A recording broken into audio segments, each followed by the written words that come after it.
Hello guys, कैसे हैं आप सब। आई होप आप सभी अच्छे होंगे।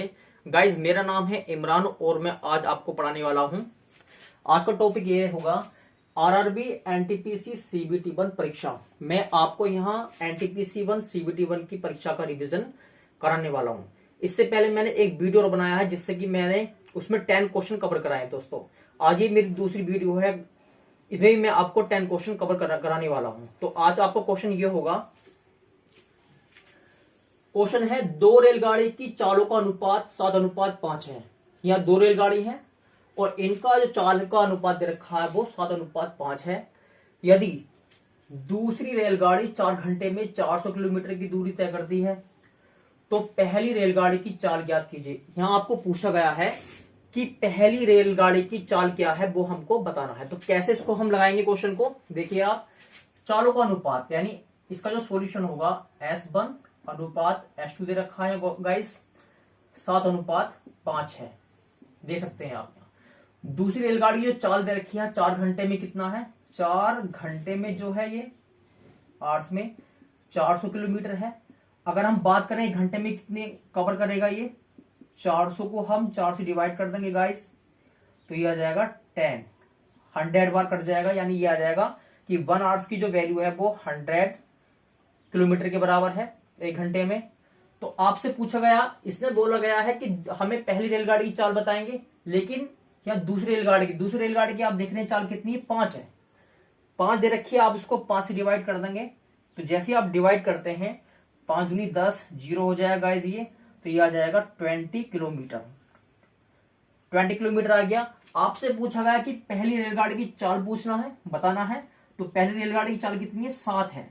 तो आप 7 से मल्टीप्लाई करेंगे, 7 मल्टीप्लाई 20, इसका जो आंसर आ जाएगा वो 140 किलोमीटर गाइस, इसका आंसर हो जाएगा। ये आ गई पहली रेलगाड़ी की चाल, यानी आपकी ये चाल आ गई S1। तो इस तरह से हमने ये क्वेश्चन लगा लिया है दोस्तों। अगर आपको ये ट्रिक्स पसंद आई हो तो मेरी वीडियो को लाइक कर दें और चैनल को सब्सक्राइब भी कर दें।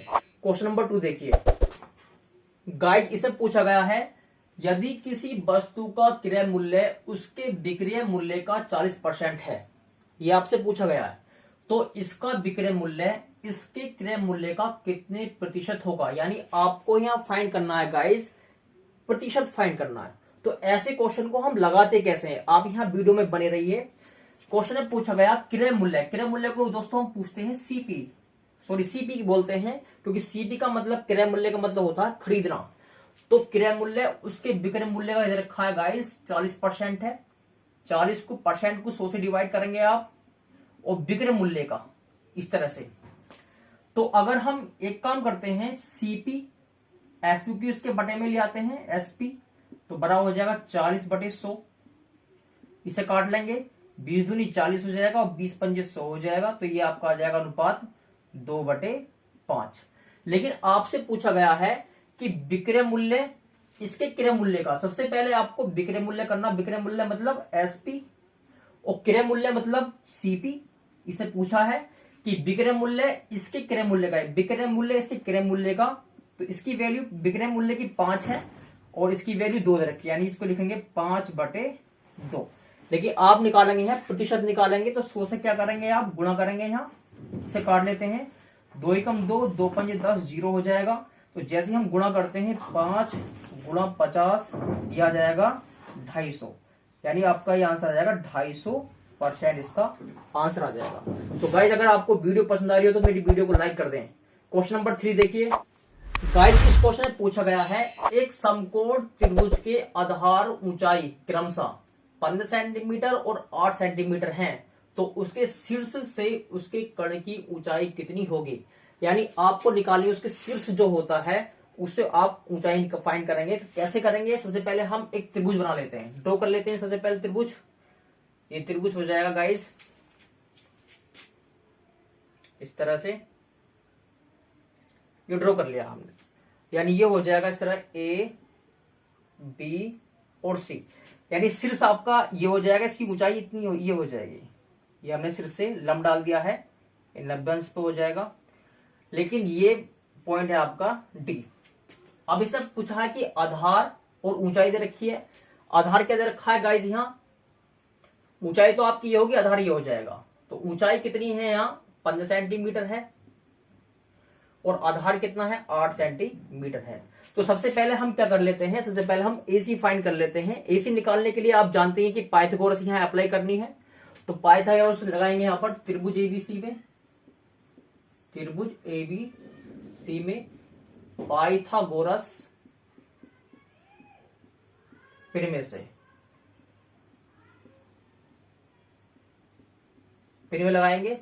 तो सूत्र ये होता है इसका, कर्ण का स्क्वायर, कर्ण यहाँ एसी स्क्वायर है, आधार स्क्वायर लंब प्लस लंब स्क्वायर हो जाएगा, यानी BC square plus A B square हो जाएगा। आप ये देख रहे होंगे बीसी की वैल्यू 8 है, यहाँ 8 वैल्यू पुट कर लेंगे, 8 का स्क्वायर हो जाएगा और ए बी 15, 15 का स्क्वायर करना पड़ेगा। तो जैसे स्क्वायर ओपन करते हैं, 8 का स्क्वायर कितना होता है गाइस 64 होता है और 15 का स्क्वायर कितना होता है 225 होता है। जब आप इसको ऐड करेंगे 5 4 9 आ जाएगा, 6 2 8 हो जाएगा और यहाँ आ जाएगा 2। तो एसी स्क्वायर का मतलब ये भी किसी का स्क्वायर होता, 17 का स्क्वायर होता। तो एसी की वैल्यू गाइस कितनी आ जाएगी 17 आ जाएगी, 17 सेंटीमीटर। यानी हमने यहाँ निकाल दिया इसकी एसी कर्ण निकाल दिया 17 सेंटीमीटर। अब इससे पूछा है कि उसके सिर से उसकी कर्ण की ऊंचाई बतानी है। तो सिर से कर्ण की ऊंचाई ये हो जाएगी। तो सूत्र क्या होता है, त्रिभुज के क्षेत्रफल 1/2 आधार गुणा ऊंचाई। तो सूत्र होगा 1/2 आधार गुणा ऊंचाई। इसमें भी अप्लाई कर देंगे इधर से सिर से, और आप इसमें भी अप्लाई कर देंगे ये सूत्र 1/2 आधार गुणा ऊंचाई। आप यहाँ देखें दोनों के लिए अलग अलग होगा 1/2। हमें पूछ निकालनी है सिर्फ क्या, ऊंचाई निकालनी है।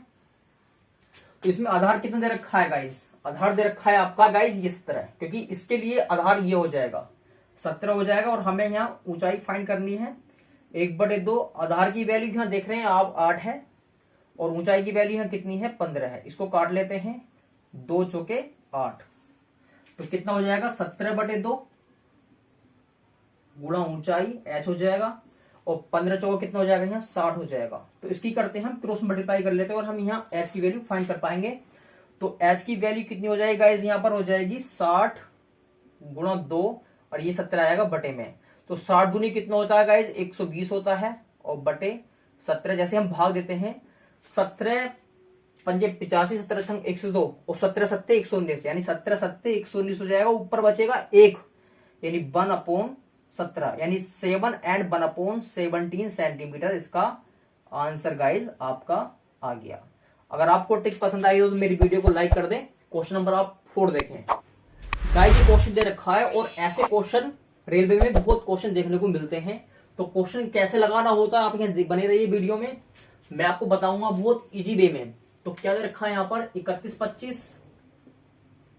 का मतलब होता है बोर्ड मास रूल के अकॉर्डिंग मल्टीप्लाई होता है एक तरीके का मल्टीप्लाई, और परसेंट दे रखा तो उसको 100 से हम क्या कर लेते हैं डिवाइड कर लेते हैं, माइनस क्वेश्चन मार्क की प्लेस पर एक्स नोट कर लेते हैं और का मतलब मल्टीप्लाई 90 और परसेंट का मतलब 100 हो जाएगा इक्वल 150। तो आप देख रहे होंगे कुछ कैंसिल आउट हो जाएंगे, यहाँ पर काट लेते हैं, ये 0 से 0 कट जाएगा, उसे भी काटना छोटा हो जाएगा, 2 छंग 12 हो गया, 2 पंजे 10 हो जाएगा, इसे काट लो ये कट जाएगा। तो कितना, इसे 5 से काट सकते हैं, 5 छंग 30, 31 काटा है तो यहां से बचा 1 12 हो गया, 5 दूनी 10, 2 बचे 25, 5 पंजे कितना हो जाएगा गाइस यहाँ 25 हो जाएगा इस तरह से, और ये अभी कटेगा नहीं। तो सबसे पहले हम 6 की गुणा कर लेते हैं 625 से, तो कितना हो जाएगा गाइस 6 पंजे 30 का 0, हासिल लेंगे 3, 6 दूनी 12 और 3 15 का 5, हासिल हो जाएगा 1, 6 छंग 36 और 1 कितना हो जाएगा 37 हो जाएगा, माइनस 9x और बटे 10 इक्वल हो जाएगा गाइस 150। तो एक काम करते हैं हम 150 को इधर ले आते हैं और 9x को इधर ले आते हैं, तो ये इंटरचेंज हो जाएंगे। तो कैसे लिखेंगे इसको हम 3750 माइनस के 150 इक्वल 9x अपॉन 10। सबसे पहले इनको हम सब्ट्रैक्ट कर लेते हैं, तो 0 हो जाएगा, 5 गए तो 0 हो जाएगा, ये 6 बच जाएगा और यहाँ बच जाएगा आपका 3 और 9x अपॉन 10 हो जाएगा। इसको हम काट लेते हैं, 9 4 जा 36 और 00 आपके ये हो जाएंगे, बाकी आप क्रॉस मल्टीप्लाई कर देंगे। तो जैसे आप मल्टीप्लाई करेंगे यहाँ जो एक्सीवेल निकल के आएगी वो आएगी गाइस 4000। गाइस अगर आपको ट्रिक पसंद आई हो तो प्लीज मुझे फॉलो करें, सब्सक्राइब करें। क्वेश्चन नंबर 5 देखें। इस क्वेश्चन में पूछा गया आपसे tan थीटा इक्वल -12/5 है तो साइन थीटा का मान ज्ञात कीजिए। यानी आपको यहाँ जो वैल्यू फाइंड करनी है वो साइन थीटा की वैल्यू फाइंड करनी है। तो कैसे लगाते हैं ऐसे क्वेश्चंस को, आप यहाँ देखिए। सबसे पहले हम इसको लिखेंगे, टेन थीटा की वैल्यू दे रखी है, हमें ये पता होनी चाहिए कि इसके जो अनुपात होते हैं क्या होते हैं। तो टेन थीटा जो अनुपात होता है गाइस वो लंब बटे आधार होता है। सबसे पहले हम चित्र बना लेते हैं इसका निकालने के लिए, फाइंड करने के लिए। तो ये ए है, बी और सी ये है परपेंडिकुलर 90 अंश का कोण होगा। तो लंब की वैल्यू 12 है और यहाँ आधार की वैल्यू कितनी है 5 है। इस माइनस को हम बाद में डो कर लेंगे, मतलब लगा देंगे इसमें। तो जैसे हम पाइथागोरस थ्योरम में अप्लाई करते हैं तो गाइस कितना आएगा आपका, AC इक्वल अंडर रूट आधार का स्क्वायर 5 का स्क्वायर प्लस लंब का स्क्वायर, ये हो जाएगा। तो उसका स्क्वायर करते हैं, 5 का स्क्वायर 25 और 12 का स्क्वायर फिर 44 हो जाएगा। जोड़ दे तो कितना हो जाएगा गाइस, जोड़ का आ जाएगा 169। 169 होता 13 का वर्ग, यानी AC आएगा आपका 13 आएगा निकल के। लेकिन हमसे पूछा गया साइन थीटा का मान निकालिए। तो साइन थीटा का मान जब निकालते हैं क्या होता है, लंब बटे कण होता है। लंब की वैल्यू, और हाँ आप ये ध्यान रखिए माइनस भी और दे रखा है तो आपको माइनस लगाना पड़ेगा, माइनस, यही आप माइनस लगा लीजिए। तो माइनस लंब की वैल्यू 12 है और कण की वैल्यू कितनी है 13 है। इसका आंसर गाइस ये आ गया। गाइस अगर आपसे त्रिकोणमिति नहीं आती है तो आप मुझे कमेंट कर सकते हैं, बता सकते हैं, मैं आपको इस पे एक पर्टिकुलर वीडियो बना दूंगा जो कि आपको बिल्कुल बेस से समझा दूंगा। क्वेश्चन नंबर नेक्स्ट देखिए गाइस। इस क्वेश्चन पूछा गया है साधारण ब्याज की कितनी दर पर कोई धनराशि 8 वर्षों में स्वयं की 3 गुनी हो जाएगी। यानी आपको निकालना है या दर, यानी आपको रेट निकालनी है। तो ऐसे क्वेश्चन को हम कैसे सोल्व करते हैं, इस वाले फॉर्मूले से n1 - 1 अपॉन t1 मल्टीप्लाई 100।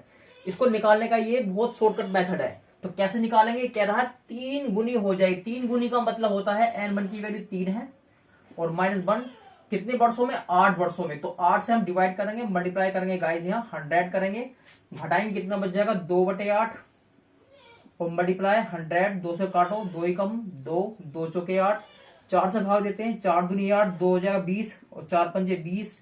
यहाँ R की वैल्यू आ जाती है 25%। इसका आंसर ये आ गया। गाइस अगर टिक पसंद आई हो तो मेरी वीडियो को लाइक करें। क्वेश्चन नंबर 7 देखिए गाइस। इस क्वेश्चन पूछा गया है यदि कोस थीटा बराबर कोस अल्फा है तो थीटा का सामान्य मान ज्ञात कीजिए। यानी आपको है निकालना है थीटा का सामान्य मान। तो ऐसे क्वेश्चन को आप ऑप्शन से सोल्व कर सकते हैं। तो आप यहाँ देखिए जो थीटा का सामान्य मान कोस के लिए होता है ये आपका ऑप्शन नंबर 1 होगा। इन थीटा की वैल्यू होती है 2n pi plus minus alpha, जो n बिलोंग करता है z को। इसका आंसर फर्स्ट हो जाएगा। यानी आप इसको ध्यान रखें बस, केवल 2n pi plus minus alpha. Question number 8 देखिए। इस क्वेश्चन में पूछा गया है एक पेंडुलम 3 सेकंड में 2 बार बजता है, दूसरा पेंडुलम 7 सेकंड में 5 बार बजता है। यदि दोनों पेंडुलम एक साथ बजना शुरू करें तो वे 1 मिनट में कितनी बार एक साथ बजेंगे। यानी आपको निकालना है कि यहाँ 1 मिनट में एक साथ कितनी बार बज रहे हैं। तो आप सबसे पहले ये देखिए कि 2 बार बजता है 3 सेकंड में, तो एक बार में कितना समय लग जाएगा, यानी 2 बटे हो जाएगा कितना, 3/2 हो जाएगा, क्योंकि 2 से हम डिवाइड कर देंगे इधर, और इधर हो जाएगा 7/5। 7/5 हो जाएगा कि 5 से हम डिवाइड कर देंगे। तो एक बार में इतना समय लगता है और इसको एक बार में इतना समय लगता है। तो सबसे पहले हम क्या करते हैं, ऊपर वाले का हम लैसे निकाल लेते हैं। लैसे जो निकलेगा कितना हो जाएगा, 7 के 21 हो जाएगा, और नीचे जो इसका एस हो जाएगा यानी मैसे हो जाएगा वो 1 हो जाएगा, यानी कितना हो जाएगा 21 सेकंड लग जाएंगे गाइस इसको। लेकिन इससे पूछा गया आपसे कि 1 मिनट में कितनी बार एक साथ बज जाएंगे। तो 1 मिनट में आप जानते होंगे कि 60 सेकंड होते हैं, 60 को डिवाइड कर देंगे 21 से तो कितना हो जाएगा, 21 दूनी 42, और 21 से 43 ज्यादा हो जाएगा, तो 21 दूनी 42, कितना बचेगा ऊपर। तो अगर हम 60 में से 42 माइनस करते हैं तो कितना बच जाएगा गाइस, 18/21, यानी इतनी बार बच जाएंगे गाइस ये। इसका आंसर आपका ये हो जाएगा। क्वेश्चन नंबर 9 देखिए। इस क्वेश्चन में पूछा गया है, ये क्वेश्चन आपके पास दे रखा है, देखने में कितना बड़ा लग रहा है लेकिन जब इसको सोल्व करते हैं तो बहुत आसान होता है इसको सोल्व करना। तो कैसे लगाते हैं गाइस, अगर आपको ये ट्रिक पसंद आया है तो मेरी वीडियो को लाइक करते जाइएगा और मेरे चैनल को सब्सक्राइब करते जाइएगा। गाइस मैं आपके लिए बहुत मेहनत कर रहा हूं। तो कैसे करना है आपको देखिए, सबसे पहले इसको लिखेंगे 1/1 माइनस 1/4, ये लिखना पड़ेगा आपको। इस क्वेश्चन थोड़ी मिस्टेक हो गई, यहाँ आपका 3 आएगा, तो तो ऐसे क्वेश्चन को लगाते कैसे, देखिए 1/3 minus 1/4 plus 1/4 minus 1/7 plus 1/7 minus 1/10 और प्लस डॉट डॉट प्लस 1/47 तो माइनस 1/50। तो आप ये देख रहे होंगे कि माइनस प्लस कैंसिल आउट होते चले जाएंगे, सारे के सारे जो भी आएंगे ये भी कैंसिल आउट हो जाएगा। तो अब फर्स्ट में क्या बचा है हमारा 1/3 बचा और लास्ट में क्या बचा माइनस के 1/50 बचा, माइनस के 1/50। दोनों का एलसीएम गाइस कितना हो जाएगा 50 हो जाएगा, 50 नहीं होगा सॉरी 150 हो जाएगा। तो 50 बन जा 50 यहां पर आ जाएगा और 3 बन जा 3, जब इसको माइनस करेंगे कितना हो जाएगा 47/150 इसका गाइस आंसर आ जाएगा। तो इतना आसान क्वेश्चन था। क्वेश्चन नंबर लास्ट देखिए 10। गाइज आज का लास्ट क्वेश्चन ये है, क्वेश्चन है ए और बी एक साथ मिलकर किसी काम को 10 दिनों में पूरा कर सकते हैं, बी और सी मिलकर इसी काम को 15 दिन में कर सकते हैं, ए और सी मिलकर इसी काम को 18 दिन में कर सकते हैं, पूरा कर सकते हैं। अगर तीनों मिल जाएंगे तो इस काम को कितने दिन में निपटा देंगे। तो ऐसे क्वेश्चन गाइज आपके रेलवे एनटीपीसी में बहुत क्वेश्चन देखने को मिलेंगे। और कैसे इसको लगाना होता है देखिए आप, यहां आपके पास दो बंदे दे रखे हैं पहले ए और बी, ये काम करते हैं कितने दिन में करते हैं 10 दिनों में पूरा करते हैं, 10 दिनों में करते हैं। उसके बाद बी और सी दे रखे हैं, बी और सी ये मिलकर काम करते हैं कितने दिनों 15 दिनों में करते हैं, 15 दिनों में करते हैं। फिर दे रखे ए और सी ये काम करते हैं मिलकर 18 दिन में पूरा करते हैं, 18 दिनों में पूरा कर लेते हैं गाइस। तो इन सबका पहले हम क्या कर लेते हैं, इसका तीनों का हम एलसीएम फाइंड कर लेते हैं। एलसीएम कितना हो जाएगा गाइस 90 इसका एलसीएम हो जाएगा। इसका मतलब इन्होंने 90 काम किया, जब 10 दिनों में 90 काम करता तो एक दिन में कितना काम करेगा गाइस 9, क्योंकि डिवाइड करोगे 10 9 90 हो जाएगा। और ये 15 दिनों में काम करता 90 तो एक दिन में काम कितना कर लेगा 5 6 90 6 काम कर लेगा। और 18 दिनों में 90 काम करता तो एक दिन में कितना काम करेगा 18 5 90 यानी ये काम करेगा 5 काम कर लेगा। तो ये सब डबल डबल है, आप देख रहे होंगे ए भी डबल है, बी भी डबल, सी भी डबल है। तो ऐसे क्वेश्चन को निकालने के लिए तब तीनों बंदे मिलेंगे तो जो इसका एलसीएम होता है कुल काम होता है टोटल, इसको 2 से गुणा कर लेंगे और उन सबको क्या कर लेंगे प्लस कर लेंगे। 9 6 15 और 5 कितना हो जाएगा गाइस ये 20 हो जाएगा, 20 हो जाएगा। इसको हम काट लेते हैं तो 0 0 कट जाएगा, 2 से 2 कट जाए तो कितना काम बचेगा 9 दिन में ये काम कंप्लीट कर देंगे गाइस। अगर आपको मेरी वीडियो पसंद आई हो तो मेरी वीडियो को आप लाइक कर दें, चैनल को सब्सक्राइब कर दें और मैं आपके लिए ऐसे ही जो आपके एग्जाम में पूछने जाने वाले क्वेश्चन है मैं आपके लिए लाता रहूंगा। धन्यवाद।